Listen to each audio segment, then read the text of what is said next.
আপনার কি মনে হয় আপনি মুসলিম, আপনি বেঁচে গিয়েছেন? উগ্রবাদীরা মুভ আপনার কোনো ক্ষতি করবে না? আপনি ওদের কাছে সেফ, নিরাপদ? আপনি কি জানেন না ওরা শহীদ ফারুকীকে ছাড়ে নাই, মাওলানা রইসুদ্দিনকে ছাড়ে নাই?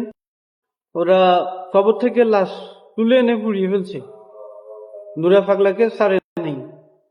ওরা আপনাকে কিভাবে ছাড়বে?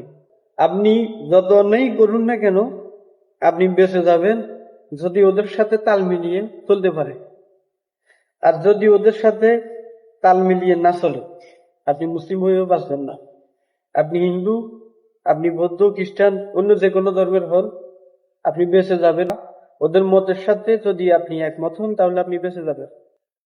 ওদের মতের সাথে ভিন্ন মত যখনই পোষণ করবেন, আপনি ওদের দলের হলেও ওরা আপনাকে ছাড়বে। আল্লাহ রাসূল আমাদের অতি আবেগের জায়গা, অতি মহব্বতের জায়গা। আমরা নিজের জীবন দিয়ে দিতে পারি, নিজের জীবন দিয়ে দিব, কিন্তু রাসূলের অপমান সহ্য করব না। আমাদের রাসূলকে ভালোবাসা, এই যে রাসূলের প্রতি আমাদের প্রেম, আবেগ, এটাকে ব্যবহার করে মোব এখন উগ্রতা ছড়াচ্ছে।